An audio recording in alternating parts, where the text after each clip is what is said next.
em espanhol. E eu sou Isiane Gomes, também iniciar com período de espanhol. Eu sou Raíssa, do terceiro período, no ensino. E a gente está com a disciplina sobre ética na docência e a gente vai fazer uma entrevista sobre alguns temas que foram sorteados. E o nosso tema foi a prevaricação no serviço público. Então, para dar início à entrevista, a gente queria primeiro que você se apresentasse, o nome, com a função, tempo de experiência e a formação acadêmica. Meu nome é Aliette Jackson, na Escola Cristiano de Barros eu exerço a função de coordenador pedagógico. Estou na função de coordenador desde 2018, não nessa escola, mas em outra, que eu comecei a trabalhar em 2022. Então aqui, mais ou menos, estou desde 2022 até aqui. Então, nós temos essa experiência aí em outras escolas também trabalhava como professor de anos iniciais. Sou formado em pedagogia, geografia bacharel, tenho especialização em coordenação pedagógica, neuropsicopedagogia e psicologia educacional. Está bem alta a profissão. E aí, antes de iniciar a carreira acadêmica, também me formei em curso técnico de enfermagem. Não sabia se ia por essa área, mas me formei em técnico de enfermagem e técnico de segurança do trabalho. Está pronto para todos os problemas da escola. A gente também queria que você falasse sobre algumas questões éticas da gestão que você passou nesse meio tempo. As questões éticas, você pode dar um exemplo, mais ou menos, em relação a... Acho que é mais relacionado a esse tema da prevaricação mesmo, se aconteceu alguma situação na escola, e as medidas que você e a escola tomaram em função disso, desde 2018, mesmo que não seja nessa escola, mas em alguma outra, se você passou por uma situação. É questão as questões éticas, porque é muito abrangente, Você tem muitas situações. Você tem situações, as questões éticas do lado profissional, quando um professor ele não cumpre aquilo que o regimento diz, então ele não se adequa ou ele quebra as regras, seja em relação ao desrespeito para um colega, então a questão pode ser agressões verbais, ou pode ser falta de respeito para um colega, pode ser falta de respeito para com os alunos. Então, existem, acho que uma gama de problemas relacionados a questões éticas. Então, existe todo um processo, toda a questão de um procedimento em relação a essas ações. Então, quando um funcionário ele quebra a questão ética da escola, então ele pode ser punido. De que forma? Ele pode receber uma advertência, oral, uma advertência oral. Caso persista, ele pode receber uma advertência escrita e, em terceiro momento, ele pode receber também uma suspensão. Ele pode ser até encaminhado, devolvido à nossa regional. Então, são vários processos ou várias etapas para que isso aconteça.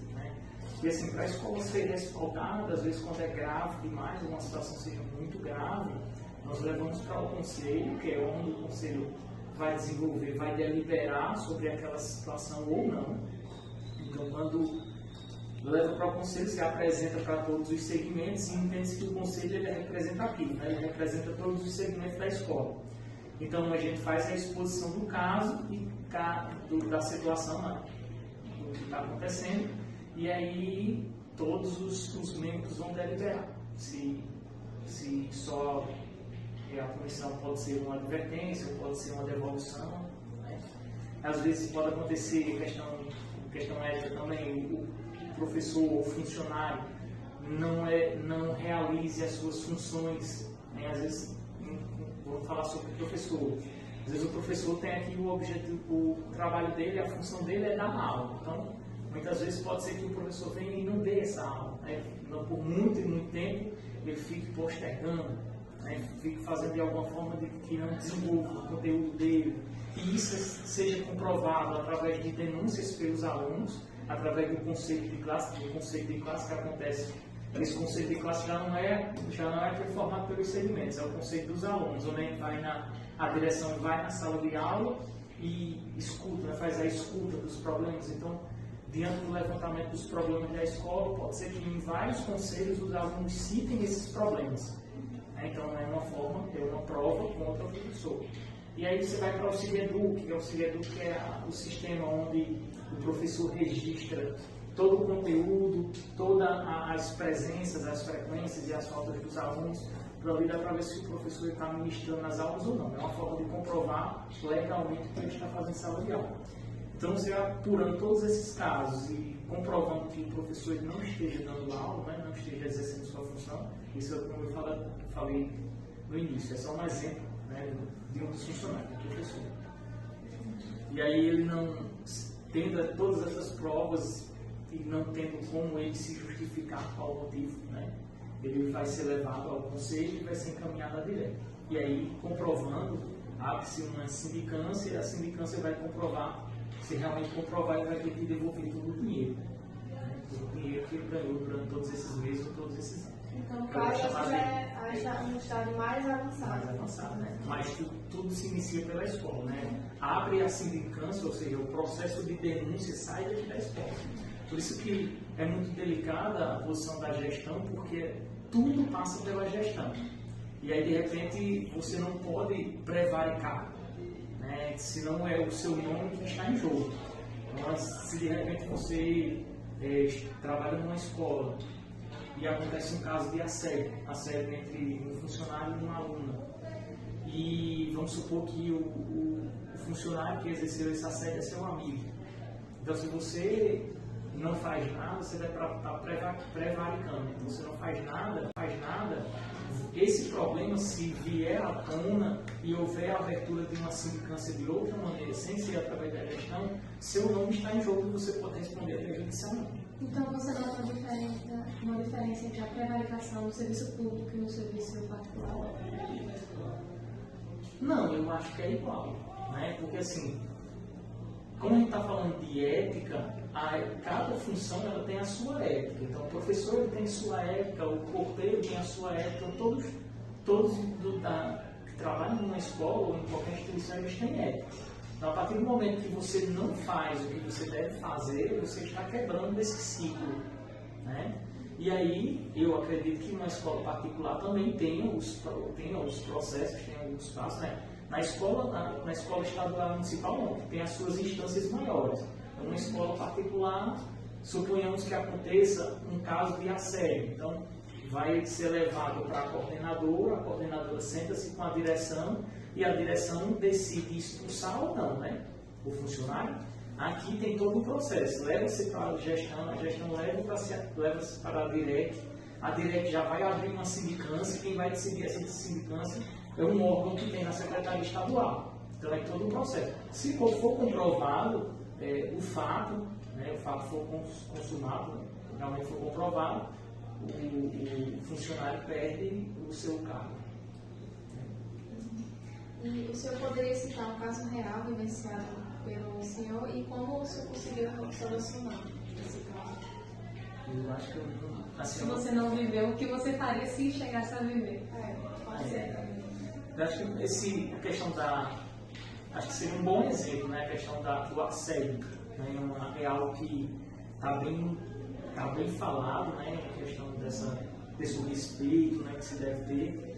Então, eu acho que acontecesse um assédio, eu iria proceder fazendo o registro, né? Nós temos um livro na escola chamado livro de registro, tudo que acontece no âmbito escolar, a gente registra nesse livro.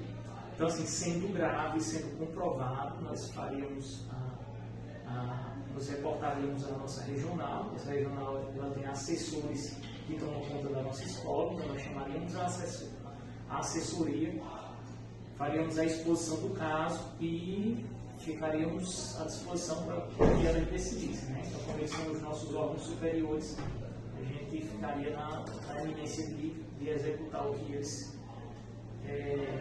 a orientação seria da escola. Acho que o proceder em todos os casos, né? Seja no que acontecer, seja questão de assédio, de roubo, de desrespeito, todos eles, eu acredito que deve se proceder de maneira ética. De maneira ética é o quê? Fazer o que deve ser feito, independente de quem seja.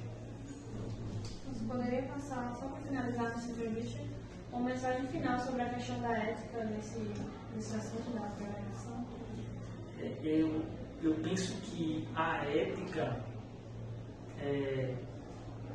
se você tem ética, você não deve ter medo.